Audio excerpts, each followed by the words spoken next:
घनश्याम जी, आपके नाम का मतलब क्या है? सर, मेरा नाम भगवान श्री कृष्ण के नाम पर है। उनको उनको भी इसी नाम से जाना जाता था। और इस नाम का घन श्याम, इसमें घन का मतलब बादल होता है और श्याम का मतलब काला या सांवला होता है। तो काले बादल के लिए घन श्याम बोला जा सकता अच्छा, बरसात के टाइम पे देखा भी जाता है कि बादल काले हो जाते हैं, ऐसा क्यों होता है? है सर। बारिश के टाइम पे जब ह्यूमिडिटी इंक्रीज हो जाती है और बहुत सारे हवा मॉइस्चर एब्जॉर्ब कर लेती है, तो उनकी डेंसिटी वाटर वेपर्स इकट्ठे कलेक्ट हो जाते हैं, इसलिए वो डार्क दिखाई देते हैं। नहीं, किस चीज की डेंसिटी हो जाती है ज्यादा? वाटर वेपर्स और धूल वगैरह जो इन्वायरमेंट में जो रहता है उसी की वजह से। अच्छा अच्छा। और ये आर्टिफिशियल रेन, रेन क्या होती है? सर, आर्टिफिशियल रेन यह होती है कि जब कृत्रिम रूप से बारिश करानी होती है तो उसमें केमिकल सिल्वर नाइट्रेट जो केमिकल रहता है और वो उसका छिड़काव किया जाता है।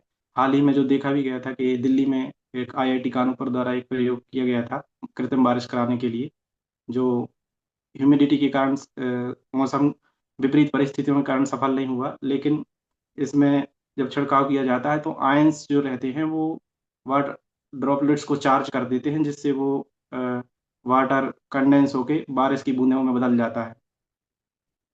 अच्छा। और ये एसिड रेन क्या होती है? सर, एसिड रेन होती है जब हवा एनवायरनमेंट में SO2 और सल्फर के ऑक्साइड्स और नाइट्रोजन के ऑक्साइड्स रहते हैं। तो वाटर जब बारिश होती है तो बारिश की बूंदों से सल्फर और नाइट्रोजन के ऑक्साइड रिएक्ट करके सल्फ्यूरिक एसिड और नाइट्रिक एसिड बनाते हैं। तो जब यह बारिश होती है तो सॉइल की उपजाऊता, फर्टिलिटी को कम करते हैं और जैसे पुरानी इमारतों को भी नुकसान पहुंचाते हैं, जैसे कि ताजमहल का कलर चेंज होना है। हम्म। आप पन्ना जिले से हैं? Yes sir. पन्ना जिले की पहचान किसके रूप में है?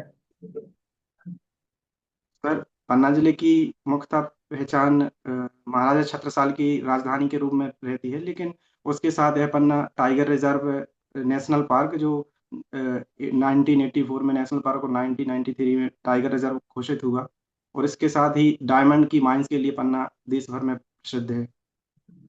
अच्छा।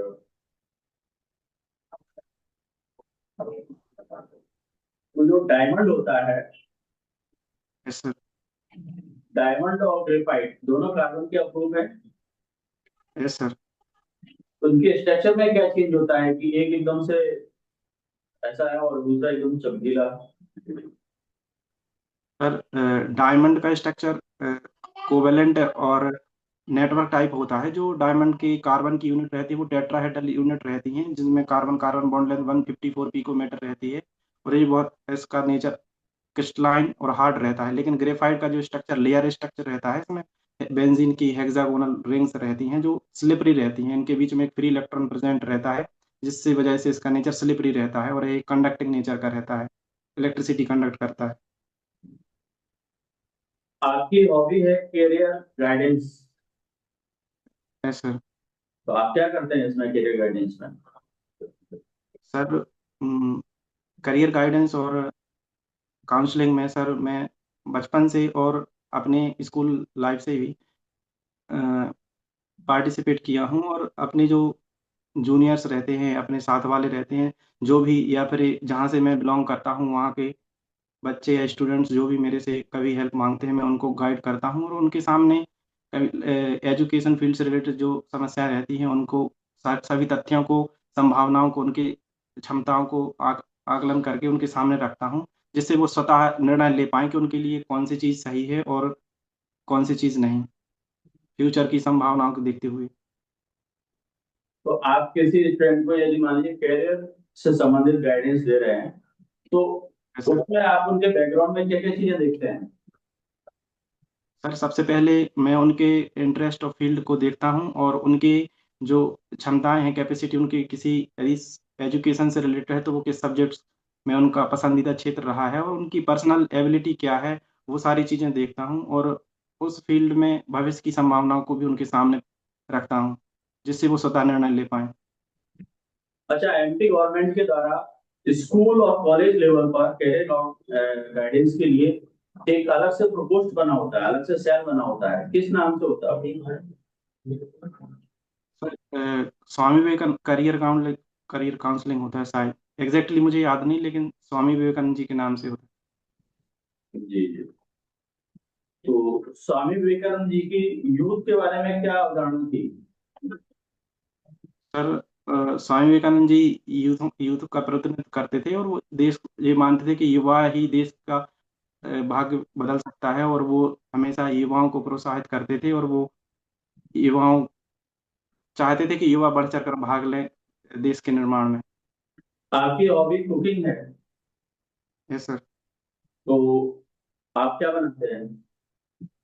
सर मैं अपने पारंपरिक भारतीय व्यंजन हैं सभी को बनाने का शौक रखता हूँ, लेकिन प्रमुखतः सर मैं सब्जियां बहुत अच्छे से बना लेता हूँ। क्या क्या बना लेते हैं?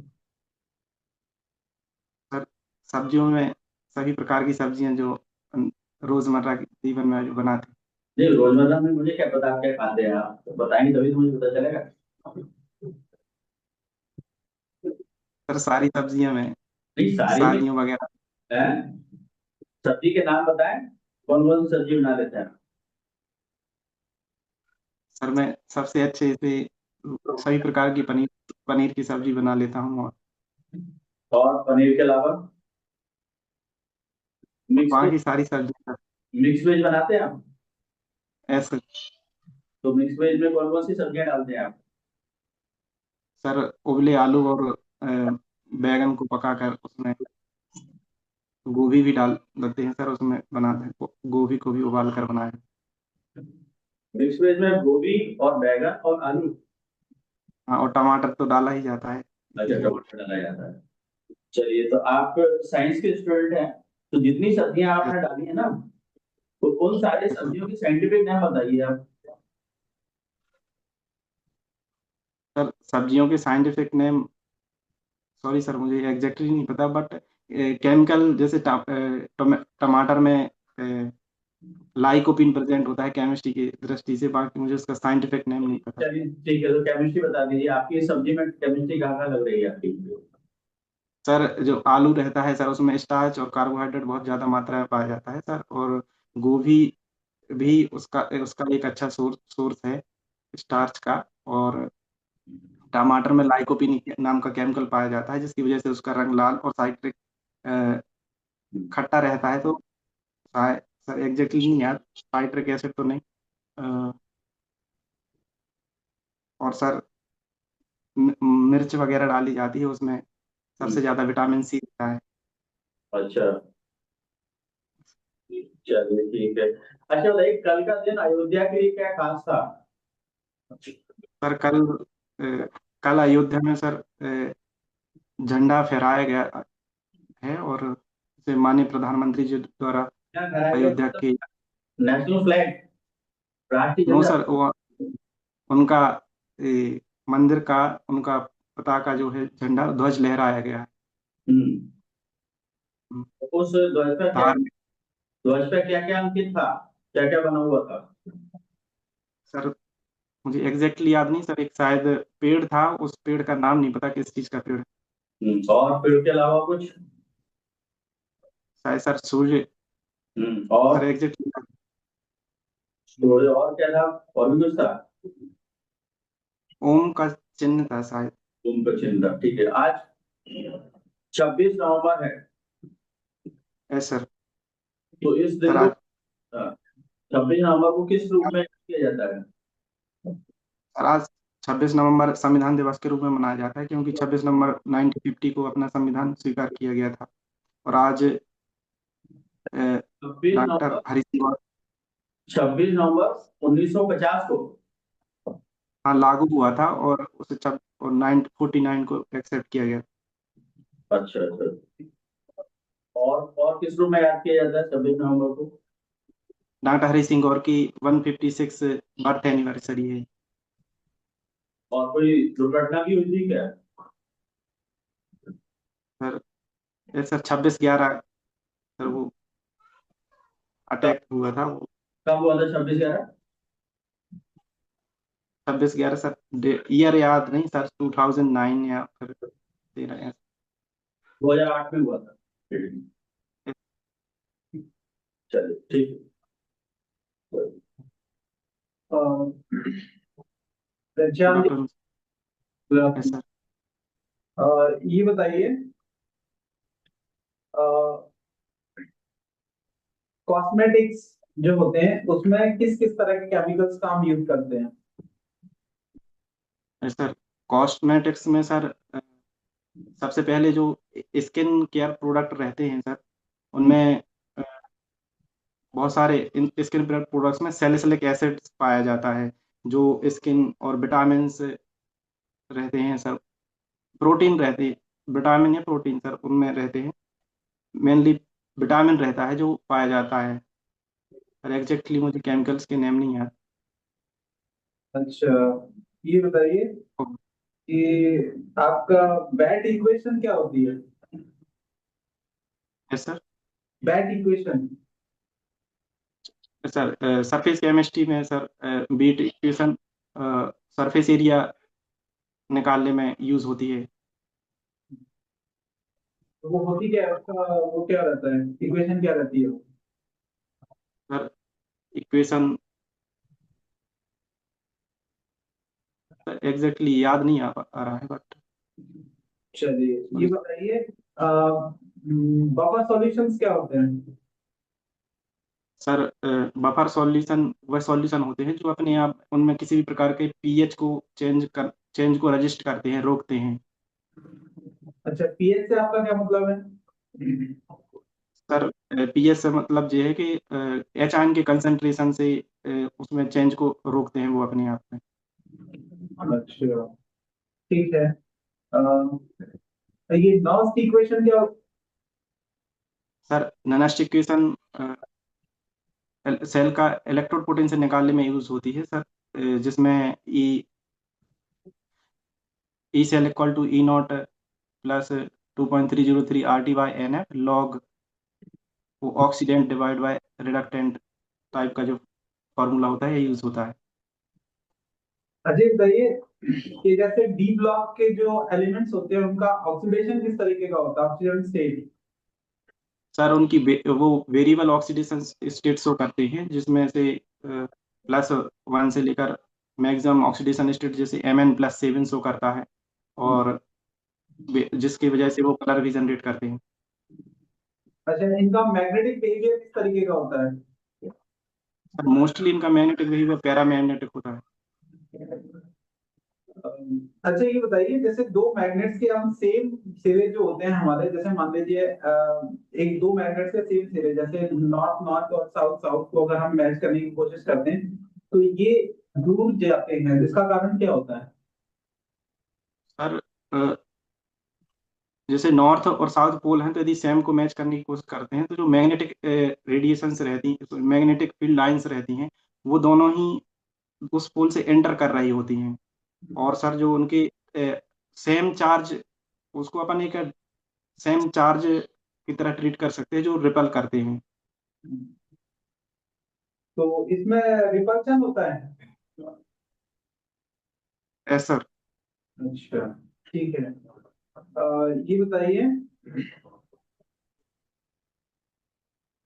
आपका जो एटॉमिक स्ट्रक्चर रदरफोर्ड और नील बोर्स का जो वो है एटॉमिक स्ट्रक्चर, उन दोनों में बेसिक डिफरेंस क्या है?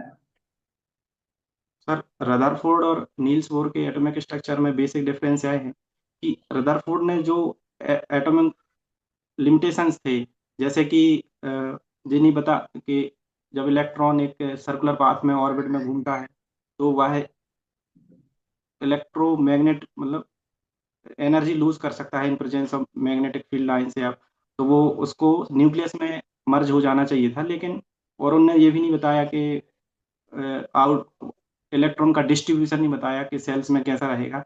लेकिन जो नील्स बोर का मॉडल है तो उनने सबसे पहले ये बताया कि इलेक्ट्रॉन एक फिक्स्ड पाथ में जो मूव करता है, जिससे जो उनका कोई एनर्जी लॉस नहीं होता, वो सर उसमें फॉल नहीं करेगा न्यूक्लियस में। और उनने इलेक्ट्रॉन का डिस्ट्रीब्यूशन बताया कि 2n² इलेक्ट्रॉन रहेंगे ऑर्बिटल में। ठीक है।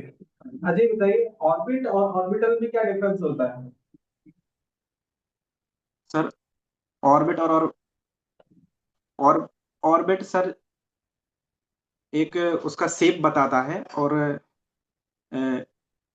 एटॉमिक ऑर्बिटल ऑर्बिट शेप बताता है, और एटॉमिक ऑर्बिटल उसके पर्टिकुलर जो quantum angular momentum quantum number जैसे एल है, और प्रिंसिपल क्वांटम नंबर एन है, तो प्रिंसिपल क्वांटम नंबर उसकी एनर्जी बताता है, और एंगुलर क्वांटम नंबर जो एल से डोनेट करते हैं जिसको, वो उसका शेप बताता है। और ऑर्बिटल पर्टिकुलर उसकी जैसे एस पी डी एफ है, तो उसमें भी वो कैटेगराइज करता है कि इलेक्ट्रॉन किस ऑर्बिटल में प्रेजेंट होगा।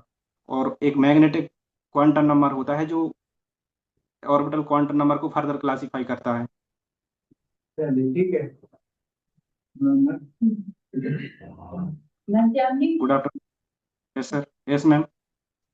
ग्लोबल वार्मिंग के बारे में कुछ बताइए। मैम ग्लोबल वार्मिंग एक एनवायरमेंटल पॉल्यूशन की वजह से क्रिएट होती है, जिसमें एनवायरनमेंट में पॉल्यूटेंट्स गैसियस पॉल्यूटेंट्स जब इंक्रीज हो जाते हैं, जैसे कार्बन डाइऑक्साइड से और सल्फर के ऑक्साइड से, नाइट्रोजन के ऑक्साइड से, कार्बन मोनोऑक्साइड से, तो जब सूर्य से यूवी रेडिएशंस आती हैं, जिनमें से एक आईआर रेडिएशन भी होती हैं, तो जब वो सरफेस पे आती हैं तो रिफ्लेक्ट बैक होके नहीं जा पाती वापस, वो ट्रैप हो जाती हैं, जिससे आईआर रेडिएशन की वजह से हीटिंग इफेक्ट बढ़ जाता है, जिससे ग्लेशियर्स का पिघलना और एनवायरनमेंट का टेम्परेचर इंक्रीज हो जाता है। ठीक है। इमली में कौन सा एसिड पाया जाता है? Tartaric acid. क्या बटर में? Butter lactic acid. नहीं नहीं, ब्यूटेरिक एसिड होता है, ब्यूटेरिक। पीएच स्केल के बारे में बताइए। PH scale pH scale which measures the concentration of H ions, जो H ions के कंसेंट्रेशन को मेजर करता है, जिसमें pH 7 पॉइंट है जो न्यूट्रल सॉल्यूशन को इंडिकेट करता है, जिसमें H और OH आयन का कंसेंट्रेशन इक्वल रहता है, लेकिन 7 से कम, 0 से 7 के बीच में, जिसमें एसिडिक, जिनका नेचर एसिडिक होता है, उनको इंडिकेट करता है, जिसमें H आयन का कंसेंट्रेशन ज़्यादा होता है OH आयन की कंपैरिजन में। और ग्रेटर देन 7 to 14 उसमें बेसिक सॉल्यूशन को इंडिकेट करता है, जिसमें 7 से इंक्रीज होती जाती है बेसिसिटी, और OH आयन का कंसेंट्रेशन बढ़ता जाता है। ठीक है, मेरा आपसे लास्ट क्वेश्चन है। आचार्य प्रफुल्ल चंद्र राय के बारे में बताइए, तीन तीन पॉइंट। आचार्य प्रफुल्ल चंद्र को फादर ऑफ इंडियन केमिस्ट्री भी बोला जाता है, और उन्हें बंगाल सोसाइटी, केमिकल सोसाइटी की स्थापना की थी, और उनने नाइट्रो नाइट्रन नाइट्रोजन के ऑक्साइड्स पे रिसर्च भी की है। नाइट्रिक, एग्जैक्टली याद नहीं, शायद नाइट्रिक ऐसे ऐसे कुछ था। मैम जी, आपको मेरी आवाज आ रही है? Yes sir. सर पार्टनर के बारे में थोड़ा सा मुझे आप बताइएगा सर। Yes sir. पार्टनर के बारे में थोड़ा सा बताइए मुझे। क्लियरली नहीं समझ पाया। Sir partner, water, partner sir, partner. Sorry sir, मैं सर मैं पार्टनर के बारे में पूछ रहा हूँ आपसे। पार्टनर सर समझ आ रहा है, बोलो क्वेश्चन ठीक है सर, कोई बात नहीं। सर जो बफर के बारे में बताइए सर थोड़ा सा। Buffer solution. जी सर। सर वही बफर सॉल्यूशन वो सॉल्यूशन होता है जो अपने आप में पीएच के चेंज को रजिस्ट करता है, और इसमें से किसी भी, जैसे ब्लड है, या फिर ब्लड भी एक बफर सॉल्यूशन है, और जैसे उसमें किसी प्रकार का पीएच चेंज करो उसमें, तो अपने आप को वो उसमें चेंज को रजिस्ट करता है, वो बदलने नहीं देता है। पाउली का पैटर्न बताइए, पाउली का सिद्धांत। सर पाउली एक्सक्लूजन प्रिंसिपल ये था कि जब अपन इलेक्ट्रॉन की फिलिंग करते हैं, तो उसमें इंक्रीजिंग एनर्जी और ऑर्बिटल के इंक्रीजिंग एनर्जी ऑर्बिटल के उसमें ऑर्डर में करते हैं।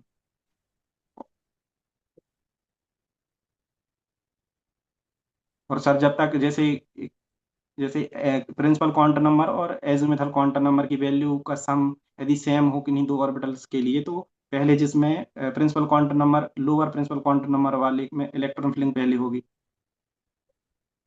ठीक है, जल्दी हम जी। कब है आपका इंटरव्यू? सर 1 दिसंबर। 5 दिसंबर को। आपका कौन सी लिस्ट में नाम है? सर मुख्य सूची में मुख्य सूची में है। है सर। चलिए बढ़िया, आपकी तैयारी अच्छी है, आपका आंसर देने का तरीका अच्छा है, आपका करंट से भी अपडेटेड है, और सबसे बढ़िया आप स्मार्ट लग रहे हैं, ड्रेस आपका अच्छा है ना? बस जो लास्ट में आपने जो स्माइल दिया ना, बस ये थोड़ा थोड़ा सा बीच बीच में आती रहे ना तो अच्छा रहेगा, है ना? है सर। बकाया बढ़िया, आपका आंसर देने का तरीका अच्छा है, आपका सब्जेक्ट भी अच्छी है। है सर। चलिए, ऑल द बेस्ट आपको, गलत जी।